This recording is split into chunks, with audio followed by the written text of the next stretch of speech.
तो जय हिंद। आज के इस वीडियो में हम लोग जानेंगे ओम का नियम क्या है। इसके साथ साथ ओम के नियम का चाहे वो परिभाषा हो, चाहे उसका ग्राफ हो, चाहे ओम के नियम का सत्यापन करना हो, दोस्तों इस माध्यम से हर एक चीज को एक बेहतरीन ढंग से समझेंगे और उसके अंत में हम लोग प्रतिरोध और प्रतिरोधकता में अंतर क्या होता है यह भी जानेंगे दोस्तों। तो बिना देर किए आइए वीडियो की शुरुआत करते हैं। इस तरह का प्रश्न बोर्ड एग्जाम में काफी बार पूछा जाता है, इसलिए वीडियो को ध्यान से देखिएगा दोस्तों। अब समझते हैं ओम का नियम क्या है।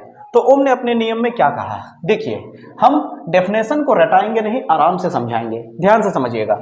कह रहा है यदि किसी चालक की भौतिक अवस्थाएं अपरिवर्तित रहे। अब इसका मतलब क्या है समझिए। उन्होंने कहा कि यदि किसी चालक की भौतिक अवस्था अपरिवर्तित रहे तो चालक में बहने वाली जो धारा होती है उसके कुल विभवांतर के क्या होता है, समानुपाती होती है। इसका मतलब क्या है समझिए। उन्होंने कहा अपने नियम में कि अगर किसी चालक तार जिसमें करंट बहेगा, इसी में धारा बहेगा, ये मान लीजिए चालक तार है आपका, इसमें धारा बहेगा आई, ठीक है, और इसके सिरों के बीच हमने क्या लगा दिया, विभवांतर लगा दिया भी। तो इन्होंने कहा कि अगर इस चालक तार की भौतिक अवस्था न बदली जाए, इसका मतलब क्या होता है, इसका ताप नहीं बदलना है, लंबाई नहीं बदलना है, इसका क्षेत्रफल भी नहीं बदलना है, और पदार्थ तो बदलना ही नहीं है। अगर कॉपर है तो कॉपर ही रहेगा, ठीक है।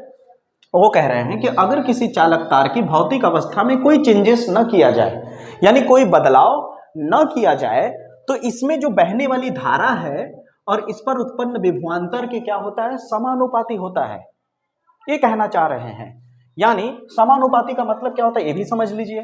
जैसे कि विभव और धारा एक दूसरे के समानुपाती है, इस परिभाषा में आप पढ़ेंगे तो ये कह रहा है कि यदि किसी चालक की भौतिक अवस्था क्या की जाए, अपरिवर्तित रहे। इतना लाइन उम्मीद करता हूं आपको बेहतरीन ढंग से समझ में आ गया होगा कि इसका मतलब क्या है। ओम के नियम को कभी रटिए मत, समझिए, आराम से बेहतरीन ढंग से समझाऊंगा मैं।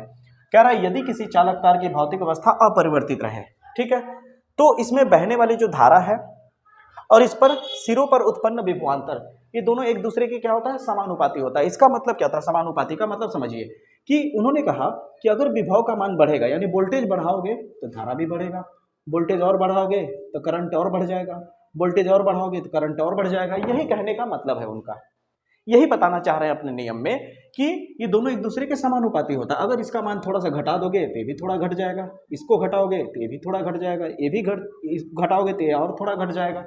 ये कहने का मतलब है, यानी ये दोनों एक दूसरे के ऊपर डिपेंड कर रहा है, यानी एक बढ़ेगा तो दूसरा भी बढ़ेगा, एक घटेगा तो दूसरा भी घट जाएगा। ये होता है समानुपाती का मतलब।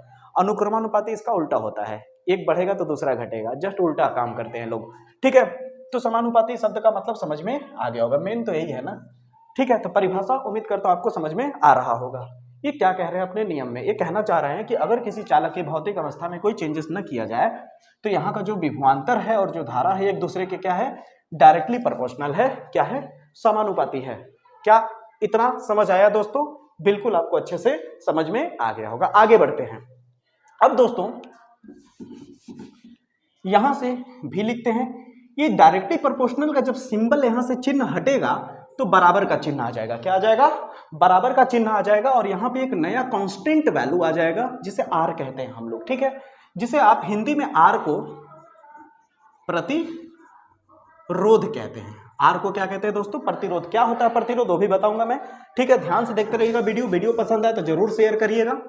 अब देखिए आर को अकेला करेंगे तो क्या हो जाएगा, आर बराबर हो जाएगा आई इंटू में इधर आएगा तो क्या हो जाएगा, भी बटे आई, इंटू वाला पार्ट नीचे चला जाएगा, तो आर बराबर क्या हो गया, भी बटे आई।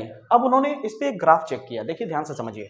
उन्होंने कहा कि अगर चालक तार की लंबाई घटाई बढ़ाई ना जाए तो क्या होगा, देखिए ध्यान से समझिएगा। उन्होंने क्या किया, जैसे मान लीजिए उन्होंने ये है विभवांतर, ये है धारा, ठीक है। अब उन्होंने क्या देखा, ध्यान से देखिएगा दोस्तों, ग्राफ भी आपको बेहतरीन समझ में आएगा। उन्होंने कहा कि अगर मान लीजिए मेरा वोल्टेज 4 है तो धारा मान लीजिए 2 है। अब इसको डिवाइड करिए, कितना कट के आएगा, 2 आएगा, 2 आएगा। फिर उन्होंने क्या कहा, जैसे ही मैंने थोड़ा सा और वोल्टेज बढ़ाया, जैसे मान लीजिए 4 से 8 कर दिया, तो धारा भी बढ़ गया, इसका डबल हो जाएगा, धारा कितना हो जाएगा, 4 हो जाएगा। फिर काटिए, 8 बटे 4 करेंगे, फिर कट के 4 दूनी 8, 2 आएगा, आएगा कि नहीं दोस्तों। फिर उन्होंने थोड़ा सा और बढ़ाया, 12 किया, जैसे मान लीजिए यहाँ पे, और यहाँ पे क्या हो गया, 6 हो गया।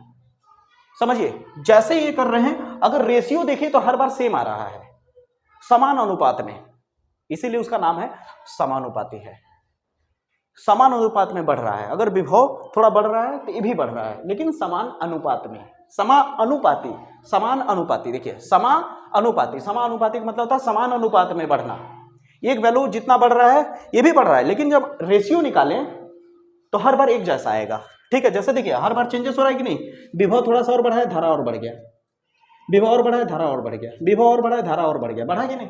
लेकिन जब इसका रेशियो निकाल रहे हैं, 12:6 का निकालिए, 12:6 करेंगे तो 6 दूनी 12, फिर से 2 आ रहा है कि नहीं, समान अनुपात में। तो उम्मीद करता हूं दोस्तों इतनी बात आपको समझ में आ गई होगी। अब यहाँ पे देखा जाता है एक नया नाम यूज हुआ, वो क्या है, आर। आर यानी प्रतिरोध। अब समझते हैं प्रतिरोध क्या है। प्रतिरोध अगर अच्छे से समझ लिए तो प्रतिरोधकता भी आपको अच्छे से समझ में आ जाएगा। आइए स्टार्ट करते हैं। अब समझते हैं प्रतिरोध क्या है। अब प्रतिरोध को अगर आप ध्यान से देखें तो प्रतिरोध है क्या, नाम को अगर ध्यान से देखिए तो नाम है प्रतिरोध। प्रतिरोध, अवरोध, अवरोध यानी एक रुकावट उत्पन्न करना। प्रतिरोध का काम क्या होता है समझिए, जब यहाँ पे प्रतिरोध का सिंबल इस तरह से होता है, ठीक है ना, प्रतिरोध को आर से दिखाया जाता है और इसका इस तरह से आप प्रदर्शित करते हो प्रतिरोध को। प्रतिरोध का काम क्या होता है दोस्तों समझिए, ये जो रेजिस्टेंस होता है, जैसे यहाँ पे मान लीजिए धारा इस तरह से बह रही है, ये करंट आई है, तो प्रतिरोध यानी आर का काम होता है धारा को रोकने का। आर का काम क्या होता है, धारा को रोकने का। ये धारा को रोकने का काम करेगा। जैसे धारा यहाँ आगे बढ़ रही है तो प्रतिरोध का काम क्या होता है, धारा को रोकना। ठीक है, तो प्रतिरोध का काम होता है धारा में रुकावट उत्पन्न करना। ठीक है, आपसे कोई पूछे प्रतिरोध क्या है, तो प्रतिरोध क्या होता है कि धारा को बहने से रोकता है, धारा को बहने से रोकता है। दोस्तों इतनी बात आपको समझ में आनी चाहिए। अब आपसे कोई पूछ दिए कि प्रतिरोध जो है वो आर बराबर क्या होता है, भी बटे आई होता है, तो इसका मतलब जब फार्मूला आर बराबर भी बटे आई है तो जाहिर सी बात है कि आर का वैल्यू भी और आई पे डिपेंड करता होगा। नहीं भाई, ये गलत है। आर का वैल्यू, प्रतिरोध का वैल्यू भी विभवांतर और धारा पर डिपेंड नहीं करता। यहां से काफी सारे क्वेश्चन उठाए जाते हैं बोर्ड एग्जाम में। देखिए ये जो प्रतिरोध होता है, प्रतिरोध, ये जो चालक तार है ना आपका, ये चालक तार मान लीजिए, प्रतिरोध जो है इसको मान लेते हैं थोड़े से समझ के लिए। देखिए कल्पना करने में क्या जाता है, थोड़ा कल्पना कर लेते हैं। मान लेते हैं एक किनारे ये आपका प्रतिरोध है, ठीक है, हाँ ये प्रतिरोध है। अब इसमें से कोई चीज बहेगा तो जाहिर सी बात है इसमें से रुकेगा, टकराएगा, रुकेगा, टकराएगा, रुकेगा, रुकेगा कि नहीं, रुकावट उत्पन्न होगा ना। अब एक सवाल पूछता हूं, इसी को पीट पीट के थोड़ा सा और लंबा कर दे तो लंबा करने से क्या होगा बताइए, ये जो कांटा है वो जो दूर दूर दिख रहा था और फैल जाएगा कि नहीं, इस तरह से। अब बताइए जो जाने की जगह थी वो और कम हो गया कि नहीं, कम हुआ कि नहीं। इसका मतलब क्या हुआ, लंबाई अगर बढ़ाओगे तार की लंबाई अगर बढ़ाओगे, तार की लंबाई बढ़ाओगे तो प्रतिरोध भी बढ़ेगा। यानी लंबाई बढ़ाने पर प्रतिरोध का मान भी बढ़ता है। लंबाई बढ़ाओगे तो क्या होगा, प्रतिरोध भी बढ़ जाएगा। यानी लंबाई जो है वो आर के क्या है, डायरेक्टली प्रोपोर्शनल है। यानी लंबाई तार का अगर बढ़ा दोगे तो प्रतिरोध का मान भी क्या हो जाएगा, बढ़ने लगेगा। लंबाई घटा दोगे तो प्रतिरोध का मान भी घटने लगेगा। इतनी बात याद रखिएगा। आगे बढ़ता हूं, अगर इसको थोड़ा सा और चौड़ा कर दे, इसका क्षेत्रफल बढ़ा दें, मान लीजिए ये तार है, इसको और एकदम ऐसे चौड़ा कर दे, तो ये जो कटवा है जी ये थोड़ा दूर दूर ना हो जाएगा, होगा कि नहीं, तो जगह तो और बन गया अंदर जाने का। एक काल्पनिक चीजें समझा रहा हूं ताकि आपको बेहतर समझ में आ सके। ठीक है, एक ऐसे ही रफली मैं समझा रहा हूं ताकि आपको एकदम क्लियर हो सके कि मेरे कहने का मतलब क्या है। ठीक ना, चित्र बना करके। इस चित्र का कोई अस्तित्व नहीं है, पहले ही बता दे रहा हूं। ठीक है, आप समझिए, पहले जो मैं बता रहा हूं ये समझिए कि अगर प्रतिरोध कोई डायरेक्टली पूछ देता है कि प्रतिरोध का मान किस पे डिपेंड करता है, तो आप बोलिएगा प्रतिरोध का मान, पहली बात तो विभवांतर और धारा के मान पर डिपेंड नहीं करता। प्रतिरोध का मान, आर का मान ना तो भी पे डिपेंड करेगा ना तो आई पे डिपेंड करता है। इसका मान किस पे डिपेंड करता है, लंबाई हो गया, क्षेत्रफल हो गया, इस पे डिपेंड करता है, तापमान पे डिपेंड करता है। ठीक है, अब ध्यान दीजिए, क्षेत्रफल बढ़ा दिया तो जगह और बन गया ना, तो धारा तो और बढ़िया से बहेगा। इसका मतलब क्या हुआ कि क्षेत्रफल अगर तुम बढ़ाओगे तो प्रतिरोध घट जाएगा। क्षेत्रफल बढ़ाने पर क्या हो जाएगा, प्रतिरोध का मान घट जाएगा। दोस्तों इतनी बात उम्मीद करता हूं समझ में आ गया होगा। अब इससे क्या होता है कि एक फार्मूला निकल के आता है, R is equal to rho L by A होता है। क्या होता है, रो एल बाई ए। अब रही बात रो क्या है, रो को प्रतिरोधकता कहते हैं।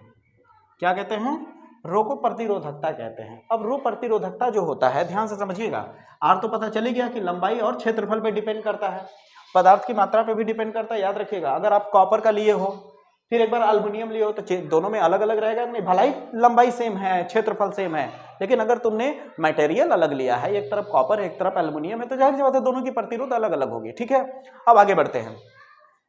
प्रतिरोधकता क्या होता है? प्रतिरोधकता का मान जो होता है केवल मटेरियल पे डिपेंड करता है। किस पे डिपेंड करता है? मटेरियल पे, ना तो लंबाई पे डिपेंड नहीं करता प्रतिरोधकता, क्षेत्रफल पे भी डिपेंड नहीं करता। ये सब बातें आपको जाननी चाहिए दोस्तों। उम्मीद करता हूं आपको वीडियो पसंद आया होगा दोस्तों। अगर वीडियो अच्छा लगा हो तो अपने दोस्तों तक जरूर शेयर करिएगा। जय हिंद, जय भारत।